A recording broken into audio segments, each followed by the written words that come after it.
Ok, colegas, vamos então retomar a nossa sessão de julgamento. O conselheiro Boto está presente, né, a nossa sessão. Ele vai substituir a conselheira Renata. Boto, deixa eu só anotar aqui, me dá de novo seu nome completo aqui para eu colocar na ata aqui. Fala de novo para mim. Wilderson Boto. 2 T's. Tá. Toda vez que eu escuto o teu nome, Wilderson, eu lembro do Whindersson. Tá certo. Então, tá, o Whindersson Boto, o Whindersson, ele é conhecido no CARF pelo Boto, né, Boto? Você o conselheiro Boto já participou da nossa turma como suplente algumas vezes, faz um excelente trabalho, inclusive, no CARF, então seja bem-vindo novamente à nossa turma, tá, Boto? Então tá, vamos então dar sequência agora o nosso julgamento do período da manhã, com a turma completa, e o Boto, inclusive, vai participar desse julgamento no período da tarde. Então, vamos dar sequência à nossa sessão de julgamento pelos itens 432, 433 e 434 de relatoria. Ele está querendo falar, desculpa interromper, porque ele está aqui perto. Denis, só te interromper, obrigado, Ana. Só confirma a grafia do meu nome aí, por favor, do primeiro nome, que eu acho que você falou Whindersson, é Wilderson com L. Eu coloquei com L, pode deixar. Obrigado. Coloquei com L. Mas depois, na hora, eu confirmo certinho, na hora de registrar, né? Mas pode deixar, vou colocar aqui, mas está com L. Obrigado por avisar, Renata, eu não estava prestando atenção, que eu estava olhando para a tela. Então, colegas, nós vamos, então, dar sequência à nossa sessão de julgamento do período da manhã, do dia 10 de julho de 2020, pelos itens 432, 433 e 434, todos de relatoria do conselheiro Francisco, e esses processos são todos da mesma contribuinte, que é a Fundação de Apoio à Educação e Desenvolvimento Tecnológico de Sergipe, deve ser isso, né, Francisco? Tá abreviado, né? Exatamente. Então, são 3 processos da mesma empresa. Francisco, você gostaria de começar a relatar por qual processo?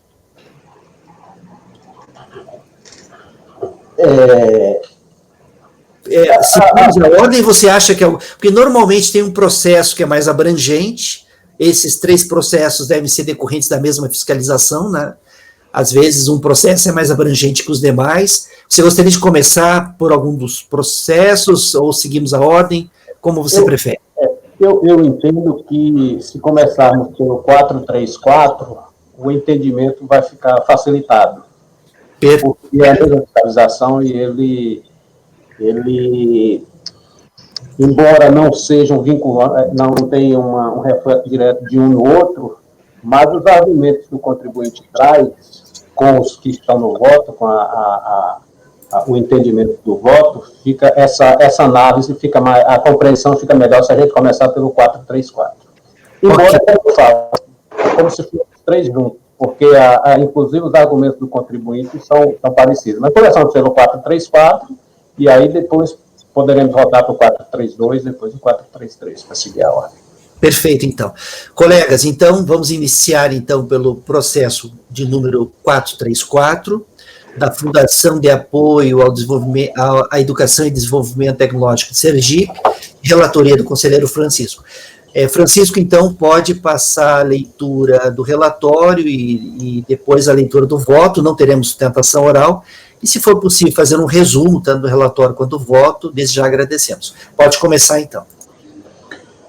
Seguindo dentro da sistemática que a gente está conduzindo, está andando, eu fiz uma síntese dos processos, os votos estão aí na pasta completos, Eu vou abordar essa síntese, acho que o entendimento fica mais facilitado, ou pelo menos mais rápido, e aí, dentro da necessidade, a gente vai no voto e debate ponto a ponto o que a turma entender necessário. Bom, colegas, esse 434, tá aí isso aqui eu vou ler do voto aqui, porque é literal que tal, autuação, competências do ano 2004, 1/12/2004, lá no relatório. Trata-se de auto de infração referente a acréscimos legais, multas e juros, recolhidos a menor em guia de GPS. Ou seja, a autuação foi só diferença de multa e juros, só acréscimos legais. O contribuinte fez recolhimento, mas fez a menor. Esse o processo é esse. Agora, a argumentação dele, aí o contribuinte desenvolve uma linha de raciocínio, ele alega nulidade do auto de infração, ele alega que a decisão deve ser anulada por cessou defesa, porque não analisou todos os pontos. Ele traz questões de agressão a princípios constitucionais, alega decadência, pede perícia para confirmar provas, e essas questões todas estão no voto, estou refutando ponto a ponto, porque não é caso, a autuação foi perfeita, atendendo todos os requisitos legais. A decisão analisou aquilo que era relevante, e realmente está comprovado, foi a diferença dos acréscimos legais. A decadência, ele traz a súmula vinculante do STF, mas não é o caso, mesmo o 150, parágrafo 4º, não há justificativa, porque a autuação foi em dezembro foi ano 2004, e por todo o 150 o prazo decadencial correria até o final de dezembro de 2009, e a atuação foi em setembro de 2008, basicamente, um ano antes, pouco mais de um ano antes, né? E nessas circunstâncias eu estou negando o provimento porque não vi justificativa, e esses itens a gente refutou uma mãe, está no voto.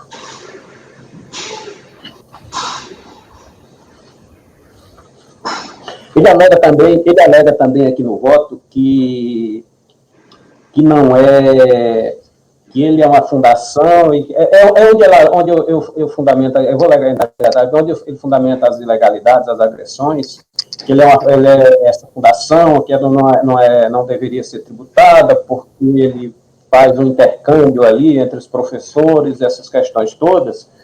Mas a autuação foi sim, justamente de GPS que ele recolheu a menor. Então, assim, é uma questão, ele por si só já afasta a própria argumentação, né? A própria atitude dele. Ou seja, resumindo, a autuação foi só em cima de diferenças de acréscimos legais, multa e juros que ele recolheu a menor.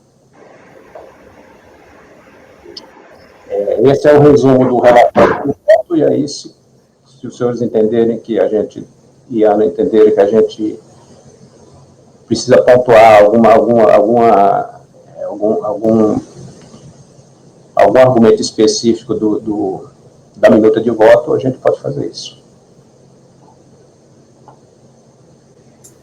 Ok, Francisco.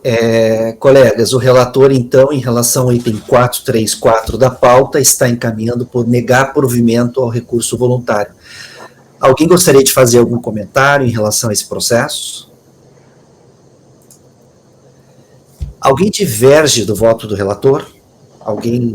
Ninguém diverge do voto do relator? Então, em relação ao item 434 da pauta, ficou assim: acordam os membros do colegiado, por unanimidade de votos, em negar provimento ao recurso voluntário. Francisco, você gostaria de fazer agora o item 432 ou 433? Qual que fica melhor, assim, para o entendimento, assim? É indiferente. Então, podemos começar a dar sequência pelo 432, então, né? Então, tá. Colegas, então, o conselheiro relator agora vai passar a leitura do relatório do voto do item 432 da pauta. Pode começar, então, Francisco. Por que eu sugeri iniciar no 434? Justamente porque as alegações são as mesmas no 432. A autuação no 432, obrigação acessória pelo fato do contribuinte não ter apresentado folha de pagamento à fiscalização. Então, aquela autuação lá do artigo 32.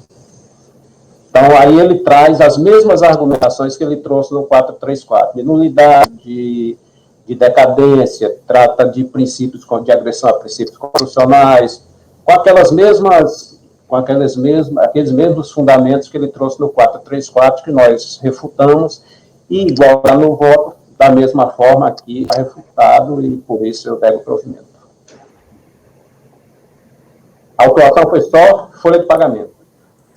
De apresentação. Ok.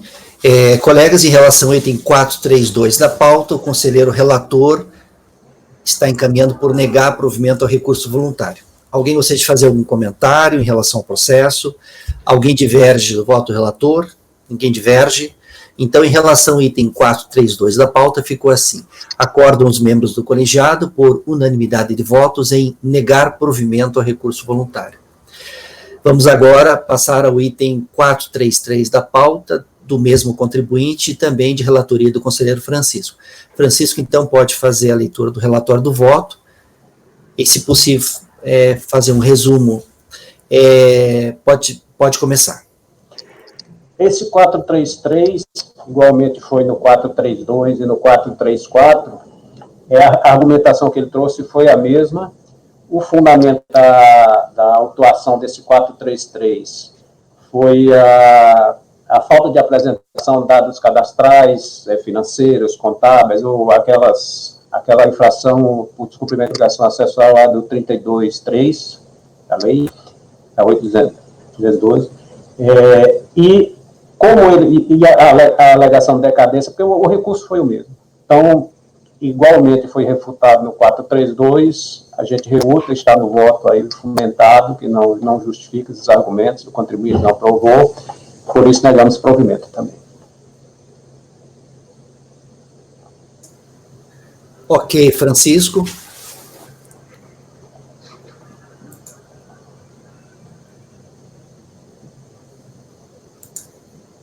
Colegas, em relação ao item 433 da pauta, o conselheiro relator está encaminhando por negar provimento ao recurso voluntário. Alguém gostaria de fazer algum comentário em relação a esse processo?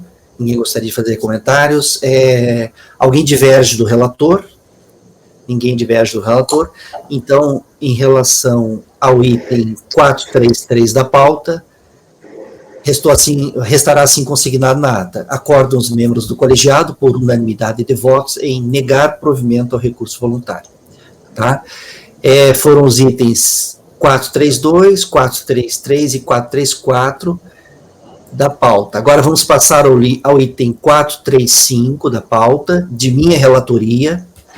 O recorrente é Montreal Engarrafadora de Bebidas Limitada. O voto já está disponibilizado na pasta, no meu nome, é o item 435.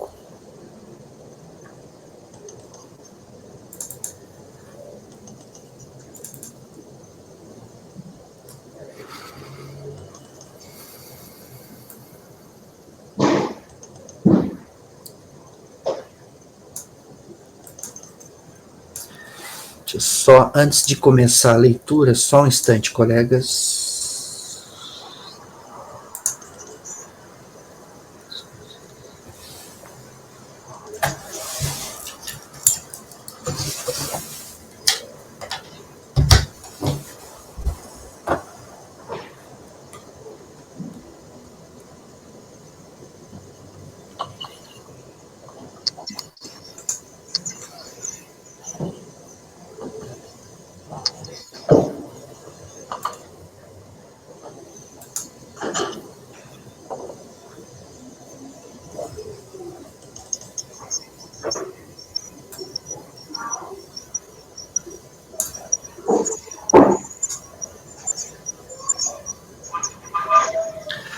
Tá. Vamos começar, então.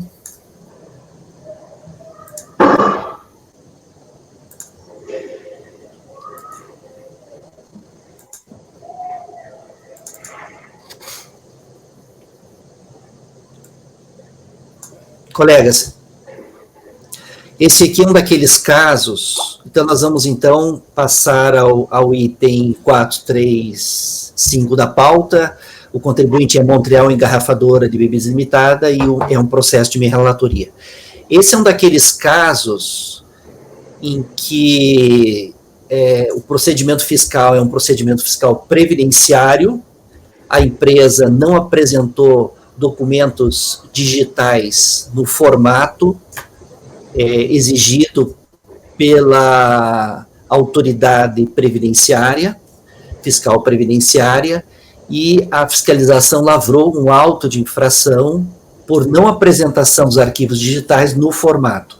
Só que a fiscalização aplicou uma multa com base na Lei 8.218 de 91 e não com base na legislação específica da legislação, com base na legislação específica previdenciária, né? O Luiz conhece bem essa matéria, né, Luiz? O Luiz até tem umas posições já meio firmadas em relação a isso. O assunto do processo é basicamente isso, esse.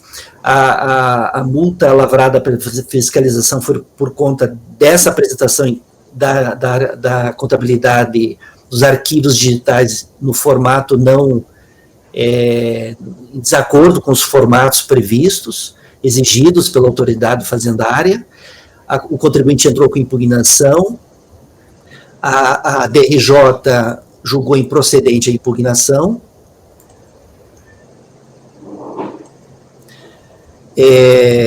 inclusive foi da DRJ de Curitiba, inclusive esse processo aqui, que julgou, e eu também era da DRJ de Curitiba. Essa DRJ, essa turma aqui é a 5ª turma de julgamento, eu era da 6ª turma de julgamento, não foi da minha turma. Cientificado de decisão pela instância, a contribuinte, por meio de seu sócio administrador, interpôs recurso voluntário. Esse é o relatório, eu vou passar o voto. O recurso voluntário é tempestivo e atende aos demais requisitos. Conforme se extrai do recurso voluntário, que reproduz a impugnação, dentre as várias alegações deduzidas, a recorrente questiona a interpretação dada à legislação para aplicação da multa em comento. Pois bem, segundo o relatório fiscal da infração, a multa tratada no presente processo foi lavrada em razão da empresa ter apresentado os arquivos digitais das folhas de pagamento do ano calendário de 2007, com divergências entre as contas informadas no bloco K200, entre parênteses, contabilidade da folha de pagamento, fecha parênteses, e as contas informadas nos arquivos contábeis apresentados no formato definido na Instrução Normativa SRF 86/2001, regulamentada pelo ato declaratório número 15/2001. Ademais, consoante se verifica nas telas do sistema de cobrança da DataPrev e no próprio auto de infração, o crédito, ora discutido, se constitui em crédito previdenciário, ao qual foi atribuído o DEBCAD número 37.203.409-87. Desse modo, considerando que a multa em questão foi lavrada em procedimento fiscal de cunho previdenciário, eu cito em nota de rodapé ali o número do mandado de procedimento fiscal que fala especificamente que é um procedimento previdenciário. Analisaremos primeiramente o que diz a legislação previdenciária a respeito. Aí eu trago ali os dispositivos da legislação previdenciária, eu cito a Lei 10.666 de 2003, a Lei 8.212 de 91 e o Regulamento da Previdência Social vigente ao tempo dos fatos. Isso, em seus dispositivos vigente ao tempo dos fatos. Trago também a Portaria Interministerial 48/2009, que trata do valor da multa.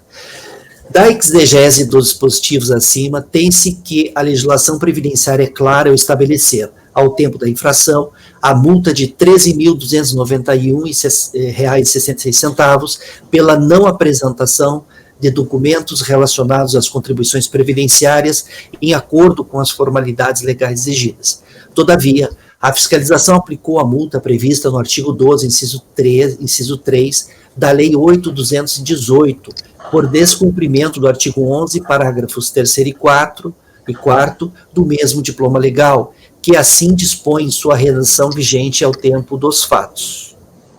Tem um azinho a mais aqui, eu vou tirar dos fatos. Aí eu trago essa legislação, os dispositivos dessa lei 818, eu vou me furtar a fazer a leitura. Insta destacar que os dispositivos acima estão na redação dada pela medida provisória 21.8058/35 de 2001, a qual diz respeito às contribuições para a Seguridade Social, COFINS, e para os programas de integração social e de formação do patrimônio do servidor público, PIS/PASEP. Portanto, em vez de fundamentar a multa aplicada na legislação específica das contribuições previdenciárias, a fiscalização fundamentou a multa em uma lei geral de impostos e contribuições federais, que é a lei 8.218 de 91, e, nessa lei, em dispositivos decorrentes da legislação relacionada a COFINS e ao PIS/PASEP. Cabe destacar ainda que a multa prevista na lei 8.218 utiliza como base de cálculo a receita bruta da pessoa jurídica no ano calendário, que era uma base de cálculo não utilizada para as contribuições previdenciárias em situações como a do presente processo. Dessa forma, enquanto pela legislação previdenciária seria aplicada uma multa de R$ 13.291,66, como visto anteriormente, a multa imposta pela legislação, pela fiscalização, importou em R$ 962.443,81, conforme assim demonstrado no relatório fiscal da aplicação da multa, folha 14. Então, eu trago ali a telazinha do relatório fiscal que mostra ali como eles chegaram no valor de R$ 962 mil. Diante de todo o exposto, resta patente um claro erro na aplicação da multa com a utilização de fundamentação nitidamente equivocada. E não é para menos que a Câmara Superior de Recursos Fiscais deste Conselho tem seguido nessa linha, conforme se observa nos seguintes julgados. Eu trago 2 julgados aqui, um de 2019, de outubro de 2019, e outro de agosto de 2018. Eu transcrevo ali no meu voto as emendas. Tá? Conclusão, isso posto, voto por dar provimento ao recurso voluntário, reconhecendo a nulidade da autuação por vício material. E eu só gostaria de colocar aqui, ler a minha emenda, a emenda do voto que eu fiz. Bem, para mim, você está sem vídeo. E para os outros, eu estou com vídeo? Para mim está. Para mim, com vídeo travado. Com vídeo travado. Vídeo travado. Tá, eu vou... Isso, não sei se isso tem algum impacto, era melhor até você reler a conclusão com o vídeo mesmo, que isso pode ter algum impacto formal, que a gente está só ouvindo a voz, pelo mesmo caso da Renata, que a gente precisou modificar a formatação da turma. Voltou normal. Viu, quando acontecer isso, vocês me avisem na mesma hora aí, tá? Eu vou fazer o seguinte, ó, eu vou ler a parte final, então, que é a parte mais importante aqui, ó. Né? Eu citei no meu voto, eu descrevi no meu voto o que a fiscalização fez. A fiscalização lavrou uma multa com base na Lei 818, em razão da empresa ter apresentado arquivos digitais num formato em desacordo com o formato previsto pela legislação. Então, a fiscalização utilizou, num procedimento previdenciário, uma multa prevista na Lei 8.218, em dispositivos que tratam da COFINS e do PIS/PASEP. Tá? Aí, eu vou ler só essa parte final. Vou repetir, então. Isso é destacar que os dispositivos acima estão na redação dada pela medida provisória número tal, a qual diz respeito às contribuições para a Seguridade Social, COFINS, e para os programas de integração e formação do patrimônio público, PIS/PASEP. Essa é a legislação adotada pela fiscalização para aplicar a multa. Portanto, em vez de fundamentar a multa aplicada na legislação específica das contribuições previdenciárias, a fiscalização fundamentou a multa em uma Lei Geral de Impostos e Contribuições Federais, que é a Lei 818. E nessa lei, em dispositivos decorrentes da legislação relacionados a COFINS e ao PIS/PASEP. Cabe destacar ainda que a multa prevista na Lei 8.218 utiliza como base de cálculo a receita bruta da pessoa jurídica e no ano calendário, que era uma base de cálculo não utilizada para as contribuições previdenciárias em situações como a do presente processo. Dessa forma, enquanto pela legislação previdenciária seria aplicada uma multa de R$ 13.291,66, como visto anteriormente, a multa imposta pela fiscalização importou em R$ 962.443,81, conforme assim demonstrado no relatório fiscal da aplicação da multa. Aí eu trago para o voto um quadro, que é um quadro que foi consignado no relatório fiscal. Diante de todo o exposto, resta patente um claro erro na aplicação da multa com a utilização de fundamentação nitidamente equivocada. E não é para menos que a Câmara Superior de Recursos Fiscais deste Conselho tem seguido nessa linha conforme se observa nos seguintes julgados. Aí eu trago um julgado, um acórdão da Câmara Superior de outubro de 2019 e um acórdão de agosto de 2018 que segue nessa linha. Isso posto, voto por dar provimento ao recurso voluntário, cancelando a nulidade da autuação por vício material, tá? E eu gostaria só de ler a ementa que eu coloquei aqui, ela resume bem aqui o meu voto. Se vocês forem lá para a ementa do voto, eu coloco assim, ó, incabível, essa ementa, inclusive, eu trago, inclusive, desses precedentes que eu cito no voto. Incabível a aplicação de lei geral, entre parênteses, lei 218, quando há lei específica regulando a mesma conduta, que é a lei 812, conforme o princípio da lex specialis derogat lex generalis, tá? Então, esse é o meu voto, estou dando provimento ao recurso voluntário. Alguém gostaria de fazer algum comentário em relação a esse meu voto? Com a palavra, doutor Luiz. Sabia que você ia dizer isso. Olha só. Faz só um históricozinho básico aqui.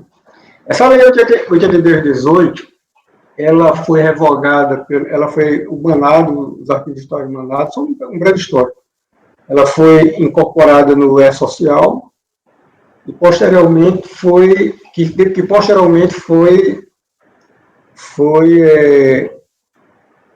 afastado pela lei, uma lei de 12.743, uma lei recente, 2019, que fala da simplificação,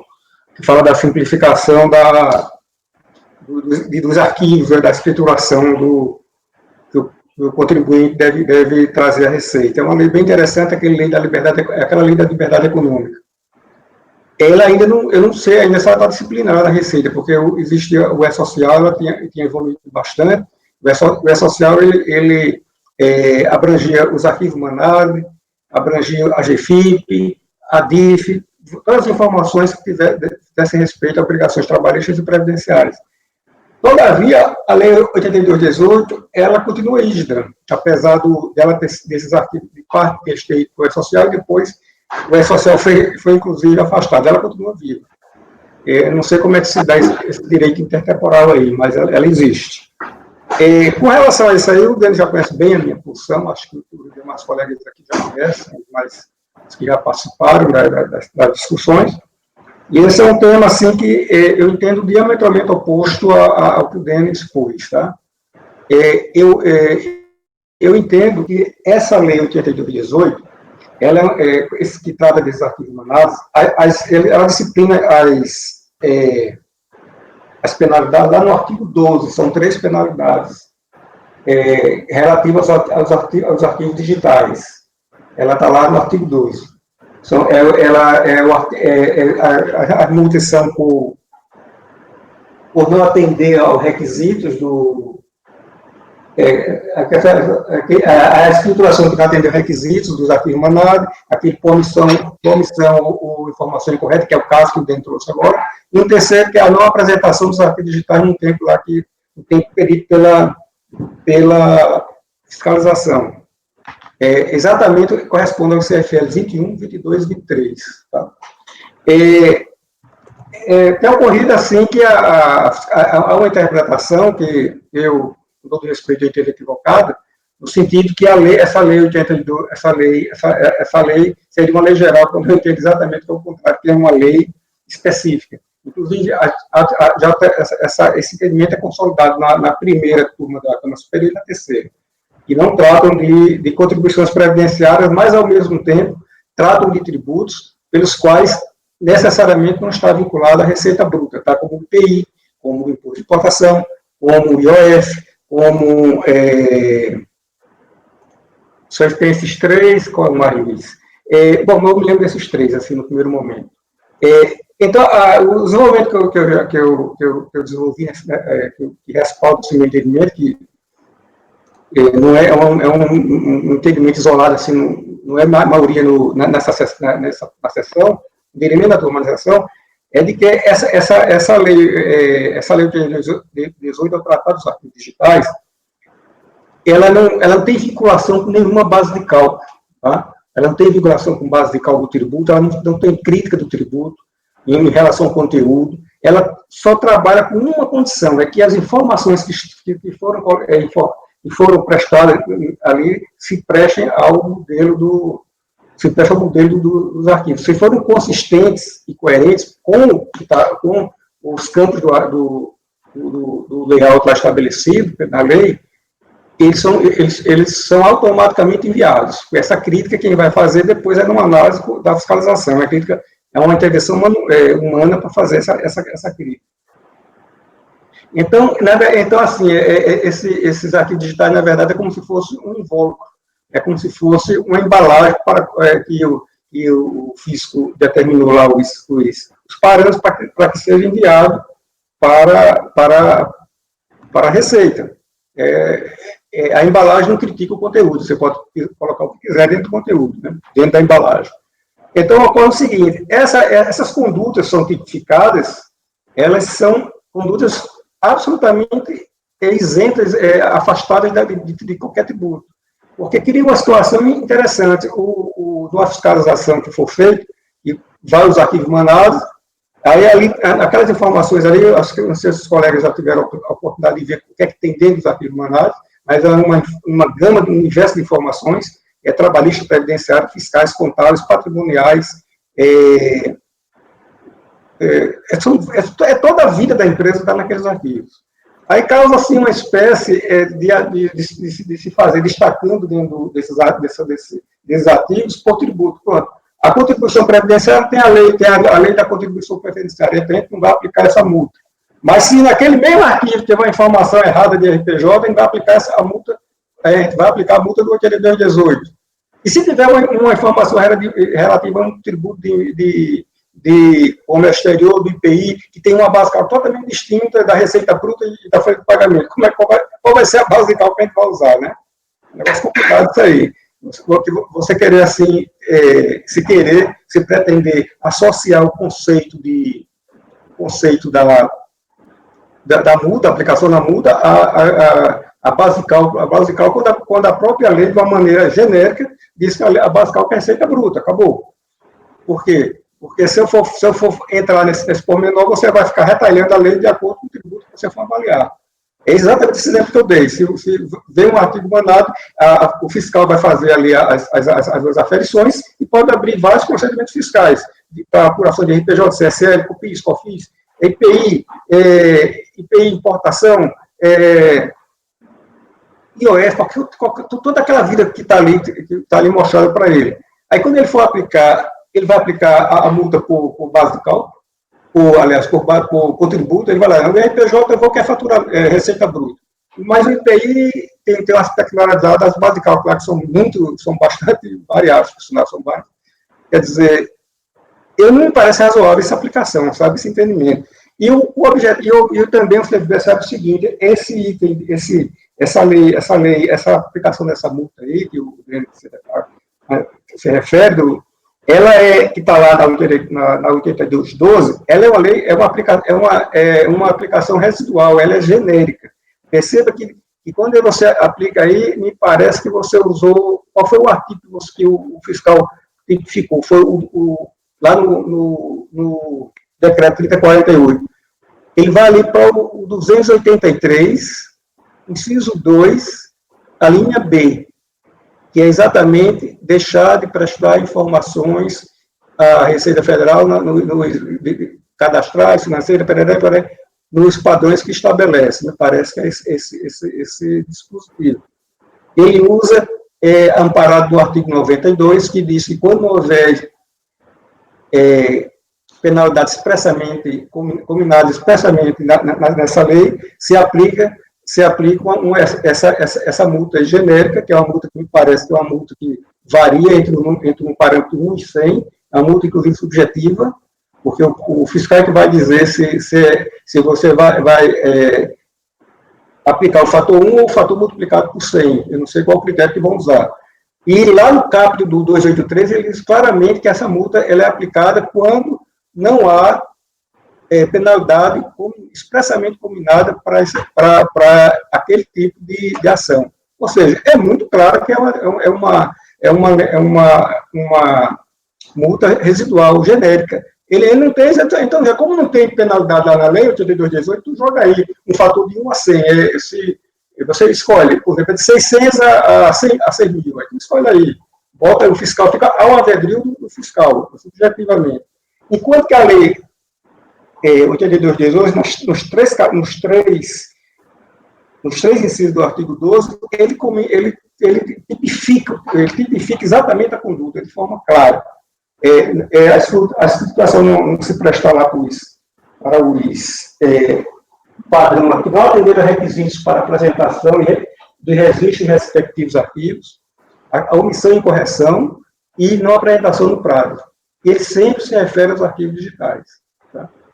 Aí, esse tema, inclusive, ele vai ser objeto de apreciação de um evento aí que eu vou participar, no STJ, aliás, no Conselho de Justiça Federal, e eu vou...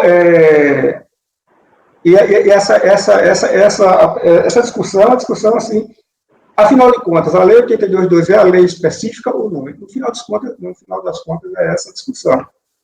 Eu entendo que sim, que é a lei específica. Por quê? Porque ela trata exatamente dos arquivos digitais. Perceba que a Lei 82.2, em nenhum momento ela fala de arquivos digitais. Tá? Em nenhum momento ela dá informação genérica. De acordo com os padrões, tá lá, mas ela não fala de arquivos digitais. Então, ela fala de deixar de prestar a informação. Deixar de prestar a informação. Os tipos, se você ver o tipo legal que está na Lei 82.12, ela é diferente desse tipo legal que está aqui na Lei 82.12. São tipos legais distintos. E a tipicidade ela é o princípio mais caro do direito tributário. Né?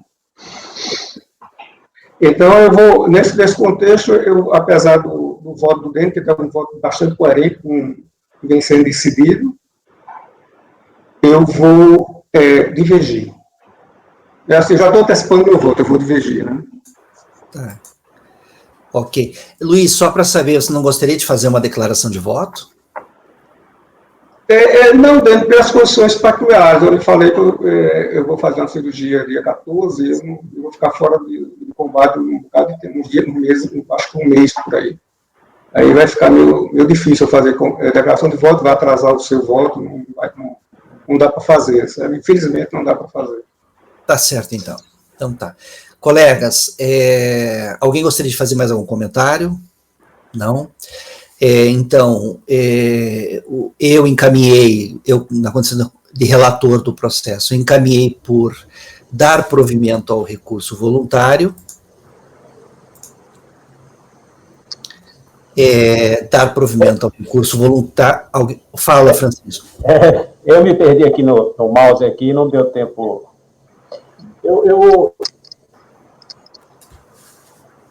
Pode falar, Francisco. Essas considerações que o Luiz apresentou aí, eu achei muito pertinentes, muito relevantes mesmo, porque sobre a questão de, talvez até invertendo um pouquinho o contexto, que trata a multa sobre arquivo digital é a multa previdenciária ou essa que é especial, a que trata especificamente, que é mais específica, né? E me chamou a atenção, eu estou dando uma corridinha nela aqui, estou concluindo aqui, mas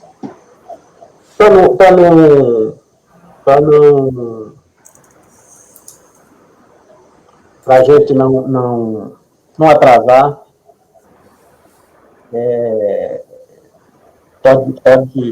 pode seguir que eu vou pedir vídeos nesse processo.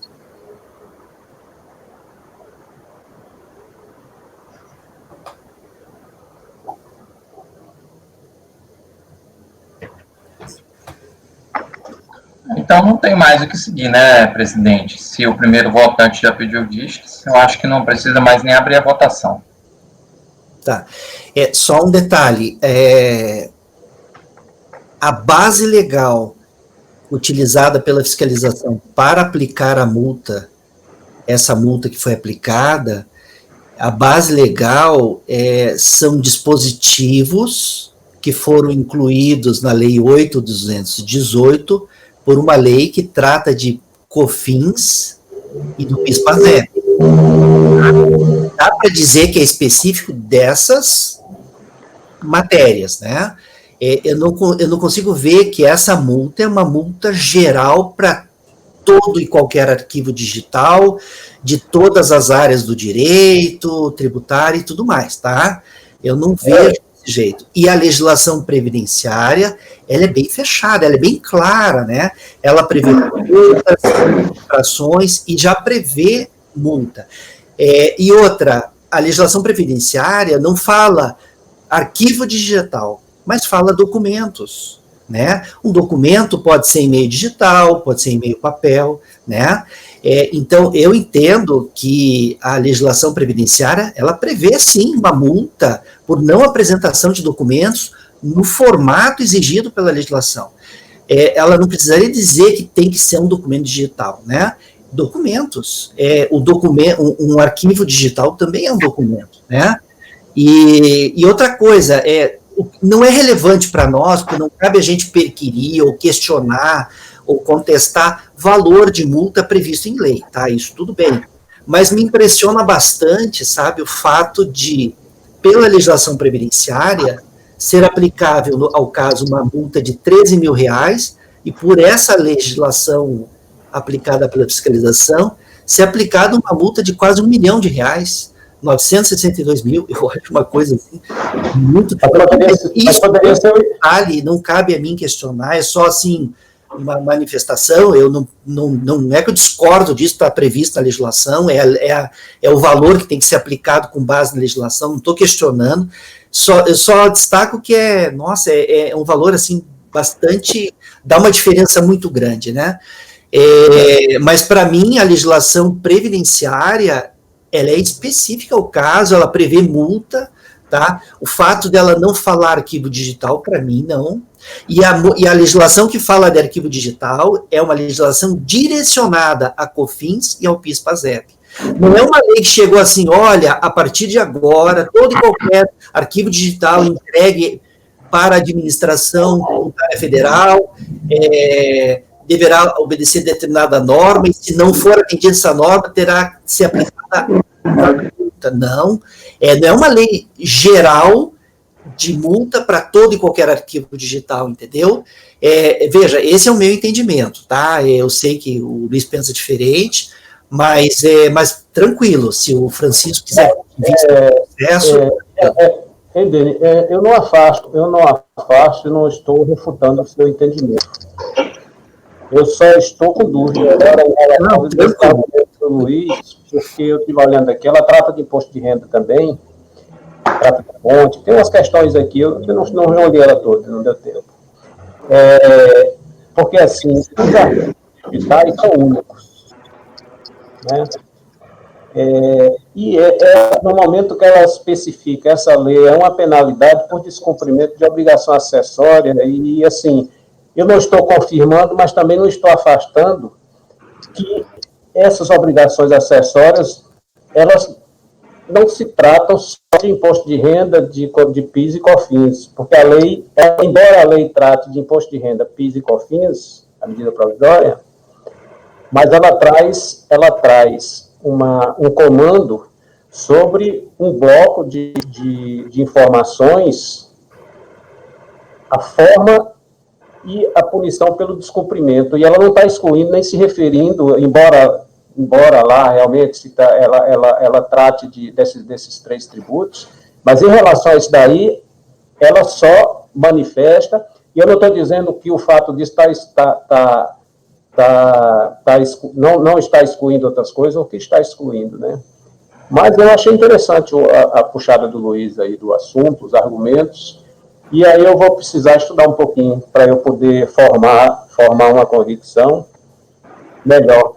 Porque se eu votar agora, eu até então eu estava tranquilo em relação a isso, mas o Luiz trouxe alguns argumentos agora que eu acho que demandam de minha parte, né? Porque às vezes é normal, né? Um ou outro entende perfeitamente que está tranquilo, mas eu gostaria de dar uma olhada nesse assunto.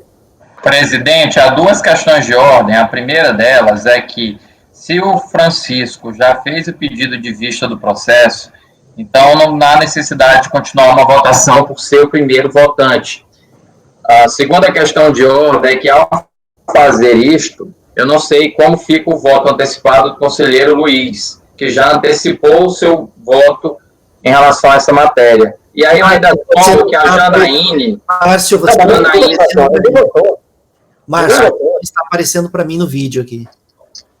Ah, tá. E agora, eu estou aparecendo? Para vocês está aparecendo? Para mim não.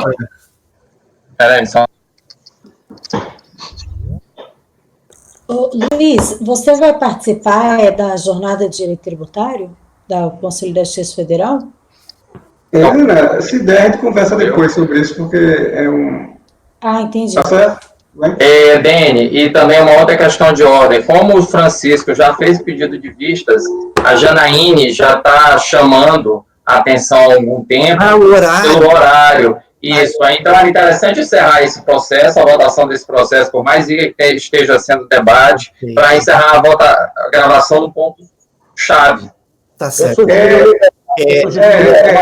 Márcio, eu só queria fazer só a pontuação. É que eu gostaria de continuar essa gravação, porque na prova, quando ele voltar, eu não vou estar na sessão.